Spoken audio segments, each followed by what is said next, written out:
The Adventures of Tom Sawyer. Chapter 1. Tom and his Friends. Tom. Tom. Where are you? No answer. Where is that boy? When I find him, I'm going to. Aunt Polly looked under the bed. Then she opened the door and looked out into the garden. Tom. She heard something behind her. A small boy ran past, but Aunt Polly put out her hand and stopped him. Ah, there you are. And what's that in your pocket? Nothing, Aunt Polly. Aunt Polly put out her hand and stopped him. Nothing. It's an apple. I can see it. Now listen, Tom. Those apples are not for you, and I. Oh, Aunt Polly. Quick, look behind you. So Aunt Polly looked, and Tom was out of the house in a second. She laughed quietly. I never learn. I love that Tom, my dead sister's child, but he isn't an easy boy for an old lady. Well, it's Saturday tomorrow, and there's no school, but it isn't going to be a holiday for Tom. Oh no. He's going to work tomorrow. Saturday was a beautiful day. It was summer and the sun was hot and there were flowers in all the gardens. It was a day for everybody to be happy. Tom was the unhappiest boy in the village. Tom came out of his house with a brush and a big pot of white paint in his hand. He looked at the fence. It was 3 meters high and 30 meters long. He put his brush in the paint and painted some of the fence. He did it again. Then he stopped and looked at the fence, put down his brush and sat down. There were hours of work in front of him, and he was the unhappiest boy in the village. After 10 minutes Tom had an idea, a wonderful idea. He took up the brush again and began work. He saw his friend Joe Harper in the street, but he didn't look at him. Joe had an apple in his hand.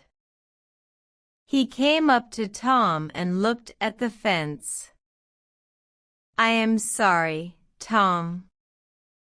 Tom said nothing. The paintbrush moved up and down. Working for your aunt, said Joe. I'm going down to the river. I'm sorry you can't come with me. Tom put down his brush.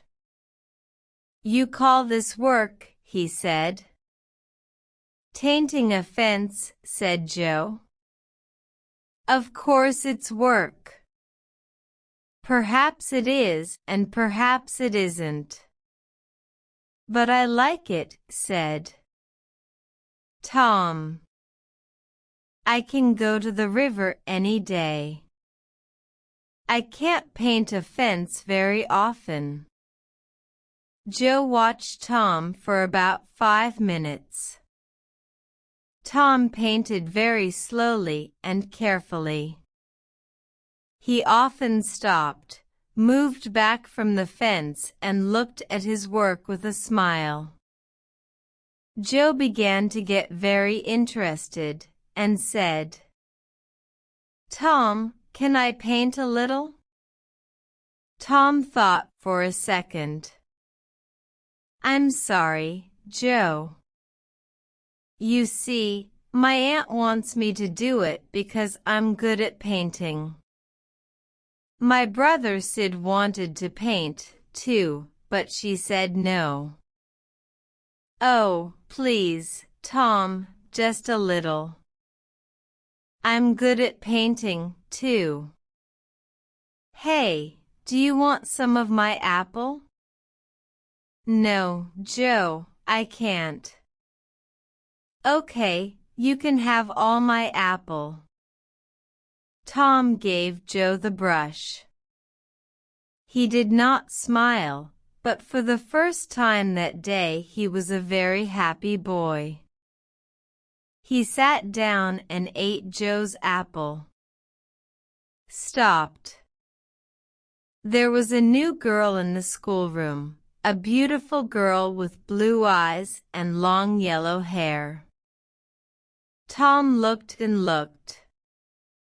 Oh, how beautiful she was! And in 2 seconds Tom was in love. He must sit next to her. But how? In the girls' half of the room there was only one empty chair, and it was next to the new girl. Tom thought quickly, and then looked at the teacher. I stopped to talk with Huckleberry Tin, he said. The teacher was very, very angry.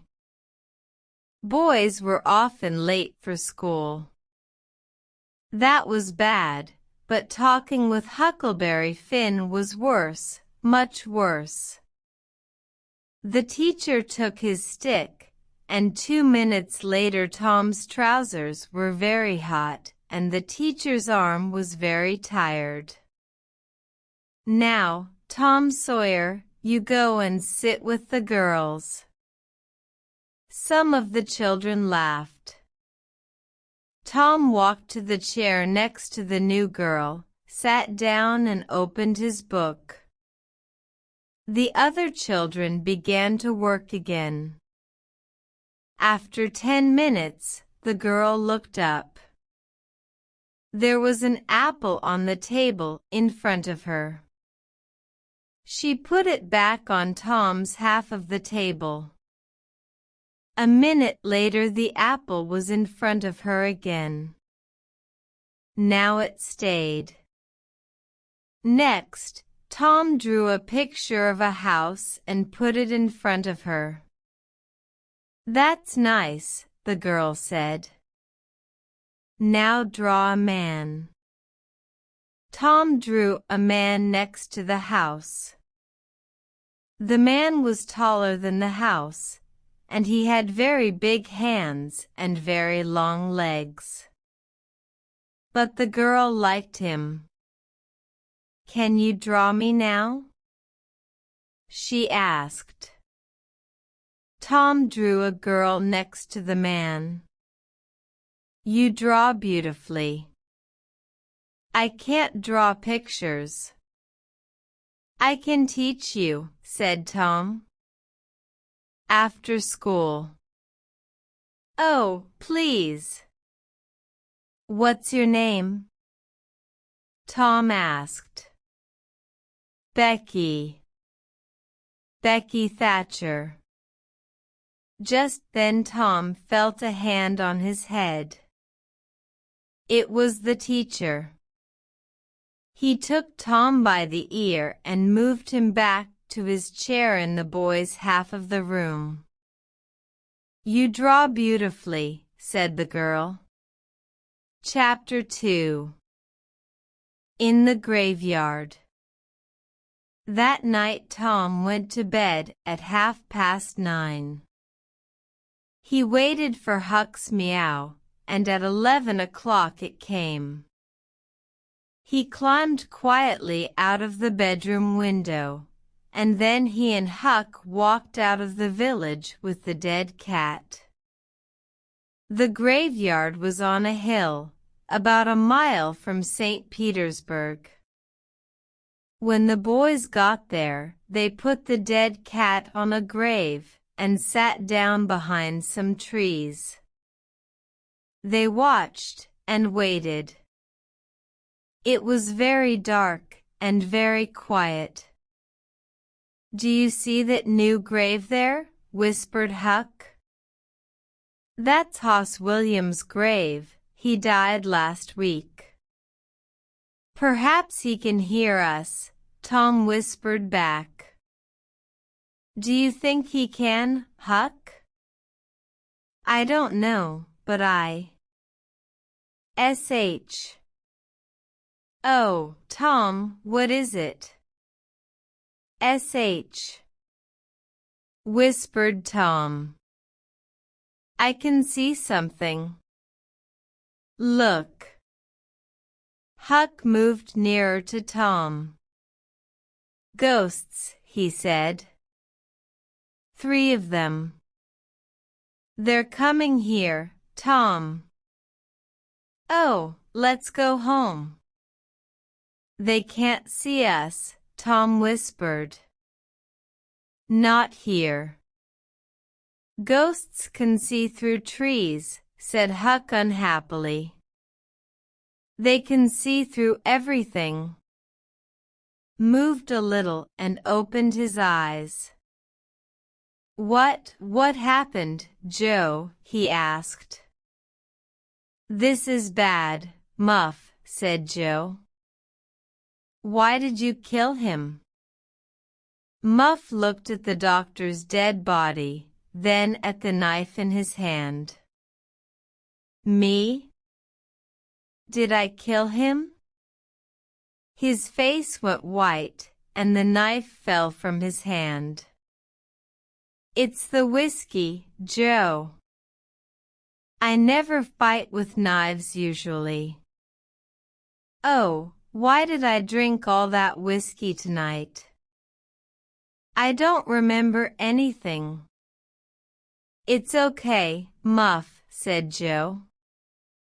"I'm not going to tell anyone." "You get away quickly." "Go on, go now." Muff Potter got up and ran away. Joe watched him for a minute, then he carefully put the knife next to the doctor's body.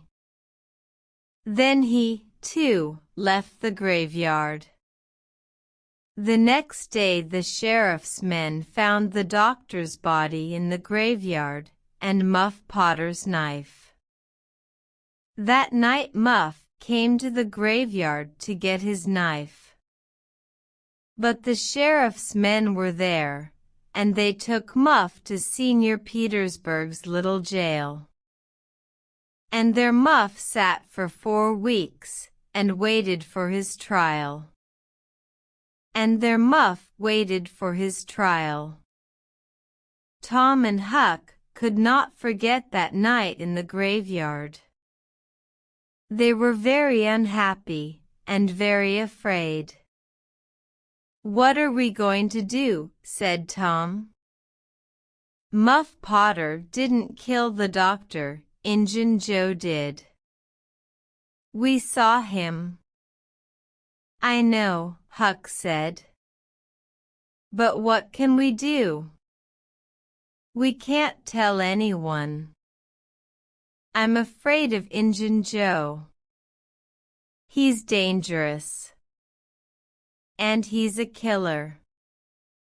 "Do you want a knife in your back?" "Yes, I'm afraid of him, too," Tom said. He thought for a minute. "I'm sorry for Muff Potter, but you're right, Huck. We can't tell anyone about Injun Joe."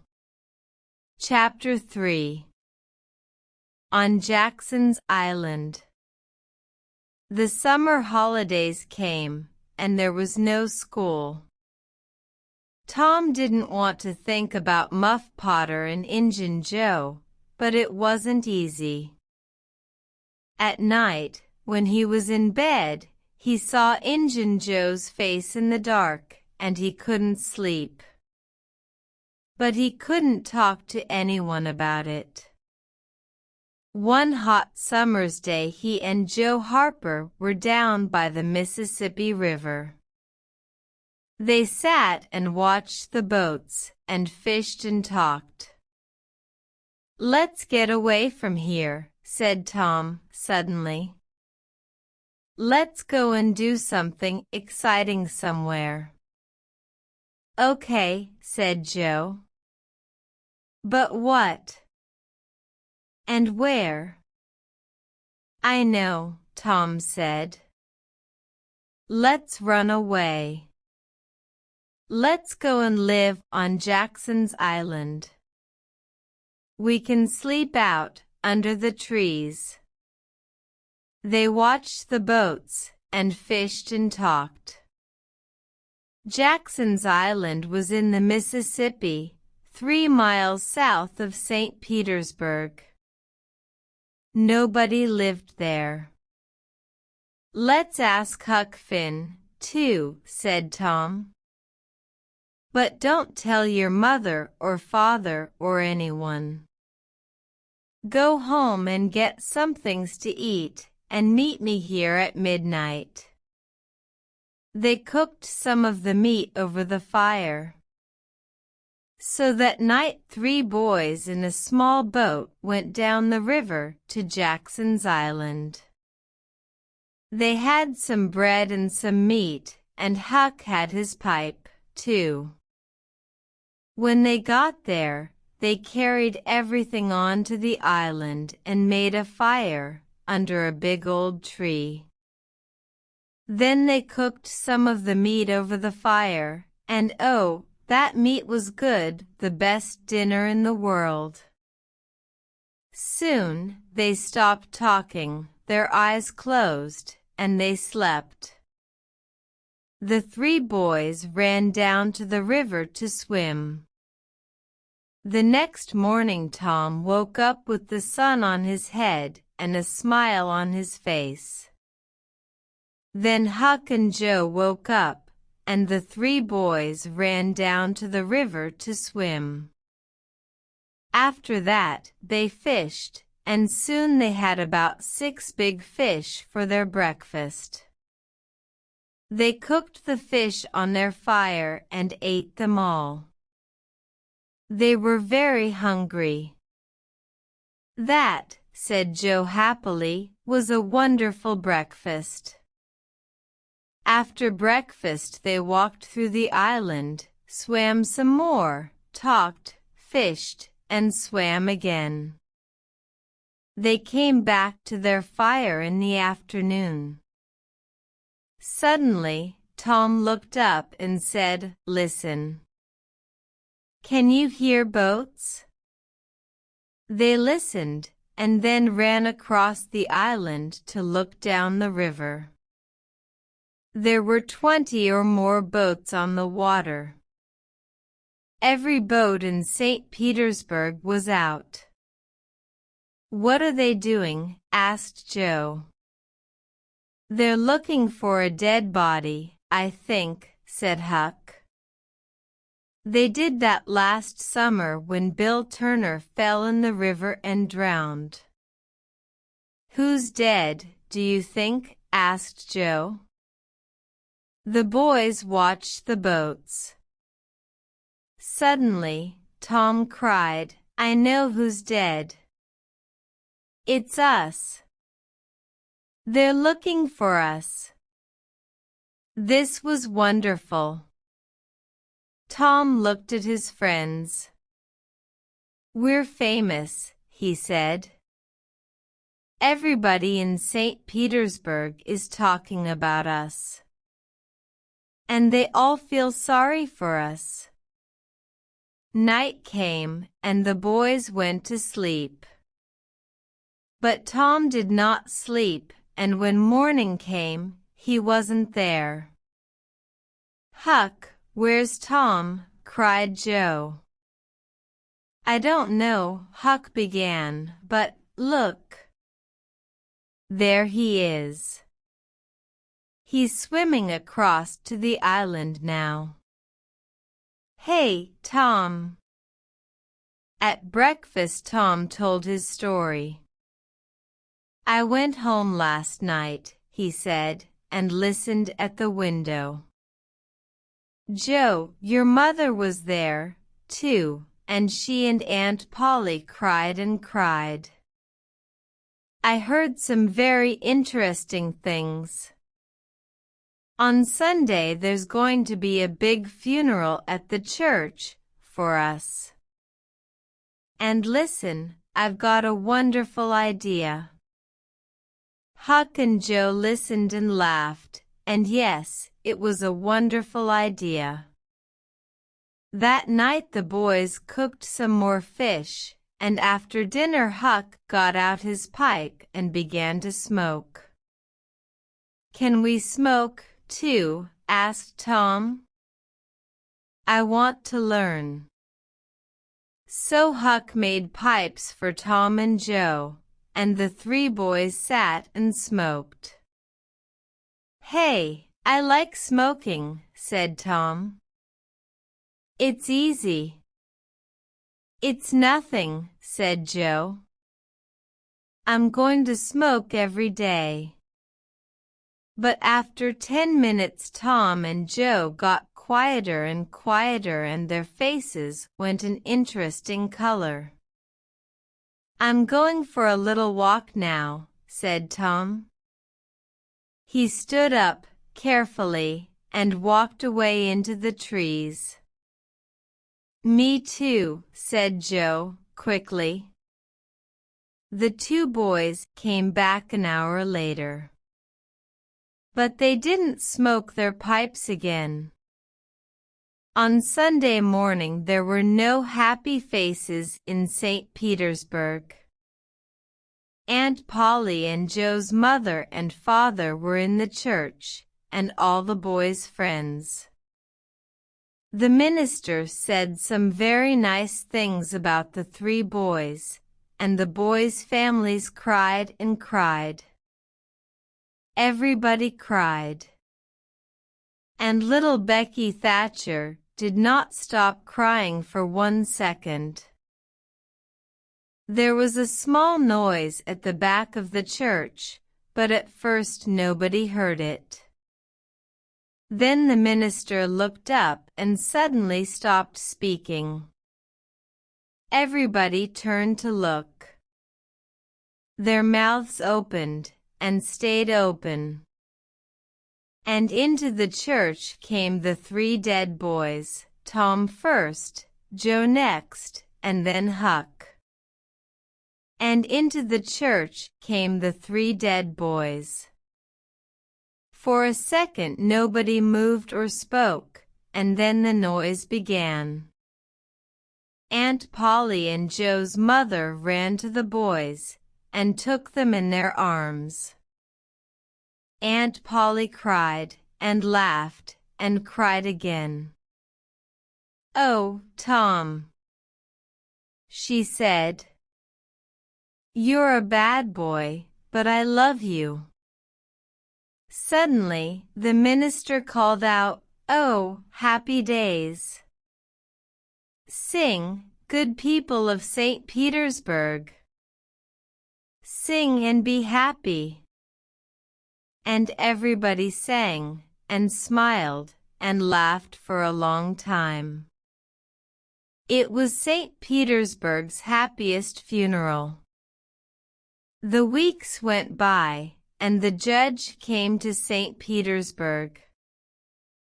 On the day before Muff Potter's trial, Huck and Tom met in the street near Tom's house. Huck was unhappy. "Tom, you didn't tell anyone about, you know?" "No, I didn't." "But Huck, what about Muff?" "People are saying he's the killer. And he's going to die. But we can't tell anyone about Injun Joe," said Huck. "I don't want to die, too." "Do you?" No, Tom didn't want to die. But he couldn't forget Muff Potter's face in the jail, old, tired, and unhappy. And Injun Joe was a free man. It wasn't right. That night Tom came home late and very excited. He could not sleep for 2 or 3 hours. The next morning all the village was at Muff Potter's trial. Injun Joe was there, too. Muff waited, a tired old man with a dirty face. The judge began the trial. Questions, questions, questions. Answers, answers, answers. And the answers were all bad for Muff Potter. Yes, I found the knife in the graveyard, next to Dr. Robinson's body. Yes, that's Muff Potter's knife. He always carries it. Yes, I saw Muff Potter in the village that afternoon. He had the knife with him then. Questions, questions, questions. Muff Potter began to look more and more unhappy.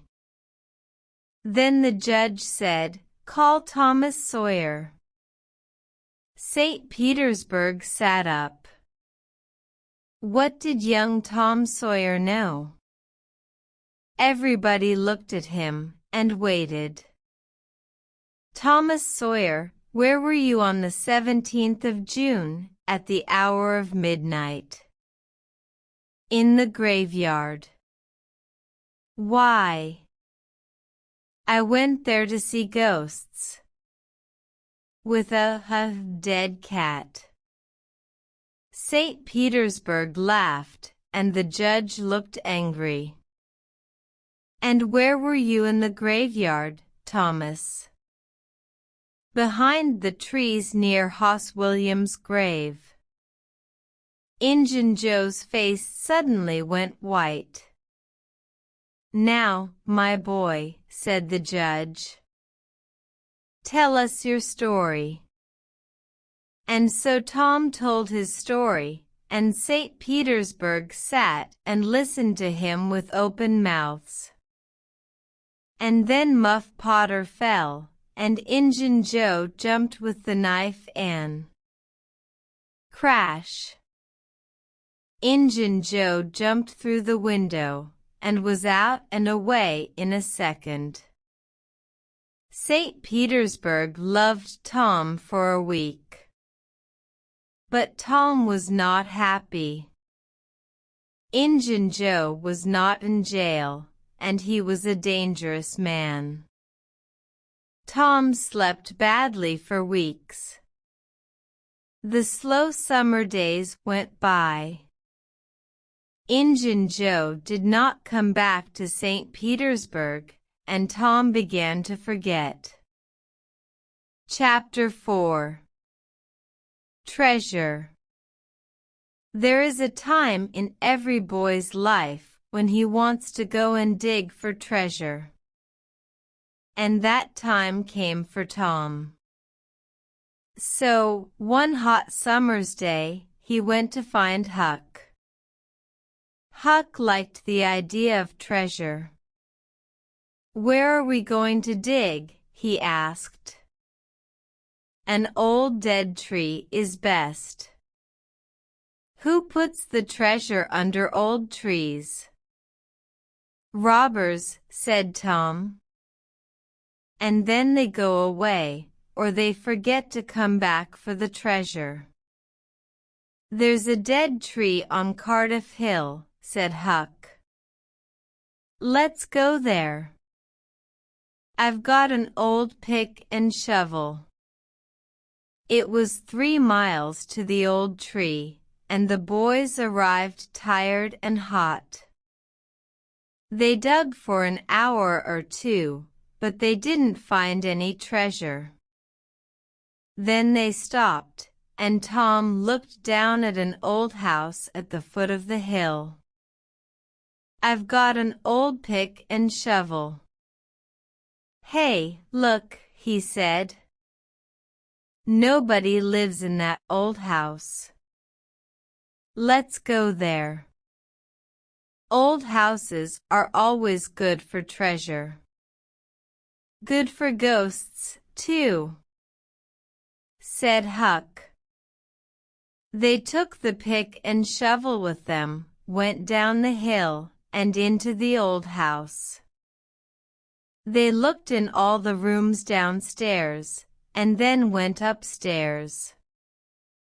But there was no treasure and no ghosts. Then they heard a noise. "Sh," said Tom suddenly. "What's that?" "Ghosts," whispered Huck. There were holes in the floor, and through them the boys could see into the rooms downstairs. "No," Tom whispered.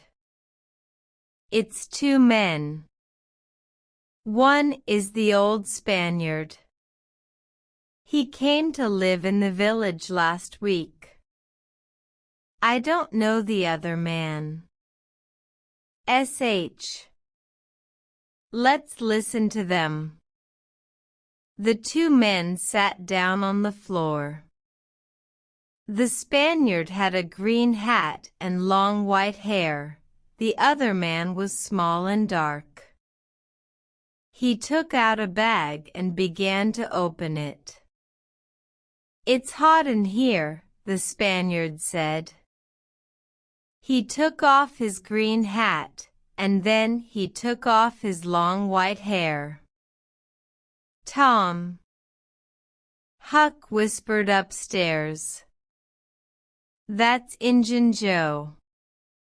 We took $650 when we robbed that house," said the second man. "He took some money out of the bag. We can take $50 with us now." "What are we going to do with the 600? "Leave it here," said Injun Joe. "We can come back and get it next week. Here, give me the bag." He walked across the room to the fireplace, moved two big stones from the floor, and began to dig with his knife. Upstairs, the two boys watched excitedly. Treasure. $600 of wonderful treasure. Injun Joe stopped digging. "Hello, what's this?" he said. "There's something here. It's an old box." The two men got the box out and opened it. "It's money," said Injun Joe's friend. Injun Joe put his hand into the box. "There are thousands of dollars here," he said, and the two men looked at the money with happy smiles. "But who?" began Injun Joe's friend. "Don't ask," Injun Joe said. "It's our money now." "We can't take it with us today," said his friend. "What can we do with it?" "Put it back under the floor." "Yes," said Injun Joe. Happy faces upstairs. No. Very unhappy faces upstairs. "Let's put it under the cross. Nobody goes there. We can take it there tonight." When night came, the two men carried all the money away. The boys did not go after them because they were afraid of Injun Joe. But they wanted very much to find that cross. For a week, the two boys thought and thought about the treasure. It was under the cross, but where was the cross? In St. Petersburg, the boys watched the Spaniard carefully, but they didn't see a cross, and they didn't find the treasure. Chapter 5. In the Cave. The next Saturday was Becky Thatcher's birthday, and all Becky's friends were very excited. "It's going to be a wonderful day," Becky told Tom. "We're going to have a picnic by the river, and after that, we can visit McDougal's cave." So in the morning, a big boat took Becky, Tom, and all their friends down the river. There were some older children on the boat too, but all the mothers and fathers stayed at home. Picnics are better without them. And it was a very happy, noisy picnic. It was a very happy, noisy picnic. After the picnic, the children took out their candles and ran up the hill to the cave. The mouth of the cave was dark, and some of the children were afraid at first. But caves are exciting, so in the end everybody went in. McDougal's cave was very, very big, with hundreds of tunnels and rooms. The tunnels went up, down, and into the hill for miles. You could walk for days in McDougal's cave. Nobody knew all the cave, but many people knew the tunnels near the door. You could play all day in these tunnels. Torm, of course, knew them well. For hours the children walked and ran through the cave, up and down the tunnels, in and out of the rooms. In the evening they came out, and walked down the hill to the boat, tired but happy. When the boat arrived back in St. Petersburg, it was dark. Huck Finn saw the boat, but he did not know about the picnic. He did not go to birthday picnics, of course, because the mothers of St. Petersburg did not like him. But tonight Huck was only interested in treasure, Injun Joe's treasure. Injun Joe was in an old building by the river, and Huck waited in the street near the building. Perhaps, he thought, Injun Joe's cross is in there. And the box of money. I must wait and watch. I can tell Tom about it tomorrow. But Injun Joe didn't come out. At midnight it began to rain, and Huck waited all night in the cold street. In the morning he could not move and he could not speak. He felt cold, then hot, then cold, then hot again. Mrs. Douglas, a woman from the church, found him in the street. She took him to her home and put him to bed. And there he stayed for 2 weeks. He was very ill, and so he did not hear about Tom and Becky.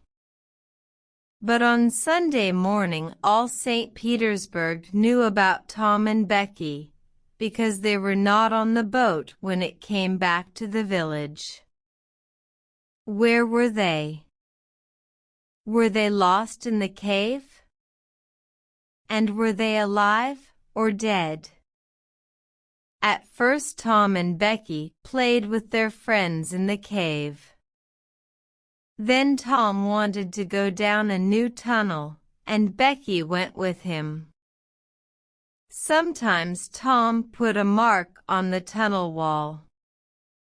They walked and talked, and went into a second tunnel, then a third. Sometimes Tom put a mark with candle smoke on the tunnel wall. He wanted to find the mouth of the cave again. Then they came out of the tunnels into a big room. There were hundreds of bats in this room, and the candles woke them up. Tom took Becky's hand and they ran into the nearest tunnel, with the bats behind them. But one bat hit Becky's candle and it went out. The children ran and ran through the tunnels, and at last they got away from the bats. They stopped and sat down. Suddenly, it was very, very quiet. "Where are we now, Tom?" Becky whispered, afraid. "I don't know," said Tom. "I think it's time to go back. But we can't go through that big room because of the bats. Let's sew down this tunnel." They went down one tunnel, then a second, a third, a fourth. Then they wanted to find the big room with the bats again, but they couldn't. Becky began to cry. "Tom, we can't get out. We're lost, Tom, we're lost." They walked and walked. When they were tired, they sat down, then they got up and walked again. Time went by. Was it day or night? They didn't know. Then Tom wanted to find water. They had nothing to eat, and they must have something to drink. They found a very small river and sat down next to it. "Becky," said Tom, "we must stay here, near this river. This is our last candle, Anne." He did not finish, but Becky understood. "Tom?" "Yes, Becky." "Are they going to come and look for us?" "Of course. When the boat gets to St. Petersburg." "But how can they find us, in these hundreds of tunnels?" "Oh, Tom, we're going to die in here." Becky began to cry again. Then the candle went out and the two children were in the dark. They sat for hours and hours. They slept a little, then woke up, then slept again. Was it Sunday now? Or Monday? Suddenly Tom sat up. "Listen. Somebody's calling." The two children listened. They heard it again. A little nearer. They called back, then they began to walk down the tunnel in the dark, with their hands on the wall. They stopped and listened. Again, but now they couldn't hear anything. Slowly, they went back to their river. They slept again, and woke up very, very hungry. Perhaps it's Tuesday now, Tom thought. What can I do? I must do something? Then he had an idea. Becky, listen. I've got a long string in my pocket. I can go down some of the small tunnels and get back to you with the string. You wait. Here. Slowly and carefully, Tom went down the first tunnel on his hands and knees. Then the tunnel wall on his right finished, and there was nothing. Tom put out his hand to feel the floor. And just then, away to his right, he saw a hand with a candle. At once Tom called out. "Help!" he cried. The hand moved, and Tom saw an arm and a face. It was Injun Joe. Tom was very afraid, but Injun Joe was afraid too, and he quickly ran away down the tunnel.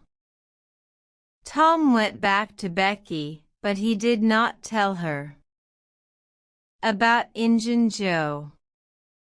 Tom waited for an hour, then went into a different tunnel with his string. Then a third tunnel. It was Tuesday evening, and St. Petersburg waited. Many of the villagers were in the cave, and they looked for the children day and night. But they heard nothing, saw nothing, and found nothing. Then, late that evening, there was a sudden noise in the streets. People began to run to the Thatcher's house. "They're here. Becky and Tom are here." Most of the village came to listen to Tom's story. "It was in the 6th tunnel," he told them. "I went to the end of my string, and suddenly I could see daylight. There was a little hole in the cave wall. I put my head out, and there was the river right under my nose. I went back and got Becky, and we climbed out through the hole. Then we stopped a boat on the river. We were 5 miles from the mouth of the cave." Tom was very tired after his 3 days in the cave, and he went to bed and stayed there for 2 days. He heard about Huck and went to see him on Sunday, and then every day. But Mrs. Douglas was always in the room. "You can just say hello," she told Tom. "And then you must go. Huck is very ill, and he needs to sleep." So Tom could not talk about anything exciting, and he could not tell Huck about Injun Joe. One day, about 2 weeks after the picnic, Tom was in Becky's house, and her father came in. "Well, Tom," Mr. Thatcher said, "would you like to go back to the cave again one day?" "I'm not afraid of that cave," said Tom. Mr. Thatcher laughed. "There are a lot of people like you, Tom. But nobody's going into the cave again. There are big doors across the cave. mouth now, and nobody can open them." Tom's face went white. "But Mr. Thatcher, Injun Joe's in that cave." An hour later, 50 men were at the cave and they opened the doors. Injun Joe was on the ground, dead, his face to the door and his knife in his hand. Injun Joe was on the ground, dead. Chapter 6. Under the Cross. The day after Injun Joe's funeral, Huck was out of bed. He and Tom walked slowly out of the village. They had a good, long talk, and Huck heard all about the picnic, the cave, and Injun Joe. "We're never going to find the money now," said Huck.